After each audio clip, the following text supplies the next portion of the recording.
C'est une toute petite rue de Chartres, face à la cathédrale. Elle n'est fréquentée que par les connaisseurs, des habitués. Bonjour, bienvenue chez SOS Poupées Malades. Nous allons vous présenter à la fois notre boutique où nous vendons des poupées et des jouets et également notre autre activité. Je vous en prie, entrez. C'est un endroit étrange, mystérieux, comme un rêve éveillé. Plus de 500 poupées qui vous dévisagent. Certaines vous tendent les bras. SOS Poupées Malades porte bien son nom. Ici, on traite aussi bien des bobologies que des traumatismes. Chirurgie plastique et réparatrice, neurochirurgie, chirurgie infantile, chirurgie capillaire. Les interventions recouvrent de nombreuses spécialités.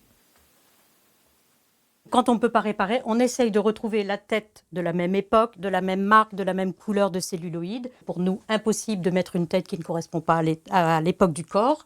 Là, par contre, on va pouvoir refaire toute cette partie de la face, donc remodeler le nez et tout ça, la bouche, refaire à l'identique, ce qu'on appelle une restauration en trompe-l'œil, donc dite invisible à l'œil nu. Autre exemple de réparation, cette poupée avec une tête de porcelaine et le corps démembré. Ce sont des poupées qui étaient montées sur élastique. Donc, bien sûr, avec l'affre du temps, les élastiques finissent par sécher et par lâcher. Donc là, il va falloir tout redémonter et rechanger tous les élastiques.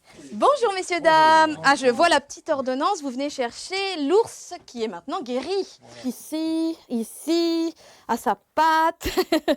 Voilà. Et puis finalement, je vous ai changé en fait toutes les articulations. C'est mon ours. Quand j'étais petit, très petit, je me souviens d'ailleurs même plus à quel âge je l'ai eu.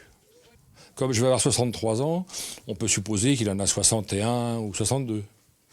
Il était dans quel état? En mauvais état. Enfin, en très mauvais état. Mais non, mais c'est mon seul souvenir de quand j'étais petit, quoi. Donc, voilà. Il vous tient à cœur. Ah bah oui. Je pense que je vais en prendre soin maintenant. Une période de convalescence et des années heureuses attendent cette peluche. Autre surprise dans cet antre du jouet, c'est la doyenne. Elle date de 1850. Une autre vedette, c'est la poupée Bleuette.